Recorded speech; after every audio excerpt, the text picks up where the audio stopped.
Bonjour à tous, une vidéo pour répondre à une question récurrente sur les lives. Ça peut sembler une évidence pour les habitués, mais ça ne l'est pas pour les gens qui découvrent l'univers du cigare. Cette question est la suivante. Doit-on couper un cigare? Et si oui, pourquoi? Alors la réponse oui, mais. Il y a toujours un mais.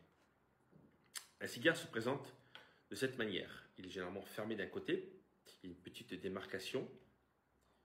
Cette partie qui ferme le cigare s'appelle le capuchon. Et il y a une partie ouverte, c'est la partie que vous allez allumer. Si vous allumez cette partie-là et que votre cigare est fermé, vous n'allez pas pouvoir l'aspirer. La partie incandescente va obligatoirement s'éteindre au bout de quelques minutes. Donc, c'est une étape qui est absolument nécessaire. Il y a des exceptions. Ce sont certains cigares fabriqués à la machine, qu'on distingue des cigares fabriqués à la main.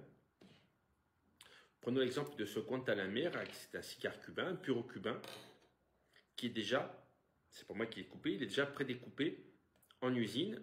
Donc pour ce type de module, vous n'avez qu'à l'allumer et vous pouvez aspirer directement sans avoir passé par la case coupe-cigare.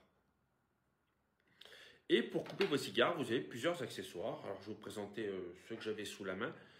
Vous avez ce qu'on appelle un punch ou en porte-pièce, c'est un petit cylindre que l'on positionne de cette manière-là. On appuie, on enfonce, on fait tourner, on retire et ça fait un petit trou cylindrique dans votre cigare. Le type de coupe que vous allez utiliser va modifier quand même sensiblement la dégustation de votre cigare, mais ça sera un sujet d'une autre vidéo. Vous avez toujours en emporte-pièce celui-ci qui m'a gentiment été offert par Julien RNR. C'est une balle et c'est exactement le même usage. Vous appuyez, vous enfoncez, vous retirez et vous avez votre petit trou cylindrique. Pour couper votre cigare, vous avez d'autres accessoires. Vous avez des ciseaux de ce type-là. Alors, c'est plus joli qu'efficace, hein. En tout cas, ce modèle-là, les lames sont en aluminium, elles ne coupent pas très bien. Et elles sont d'ailleurs pas très bien fixées. Il y a un petit peu de jeu.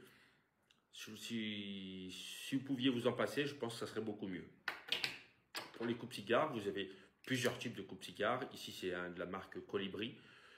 Son avantage, c'est qu'il est très pratique à tenir en main pour faire la coupe de votre cigare. Vous avez celui-ci de la marque Sig Air, c'est mon préféré, celui que j'utilise le plus souvent, hein, toujours un double lame. Il a un diamètre un peu plus gros que le précédent, ça ne se voit peut-être pas à l'œil nu, mais il fait quelques millimètres de plus.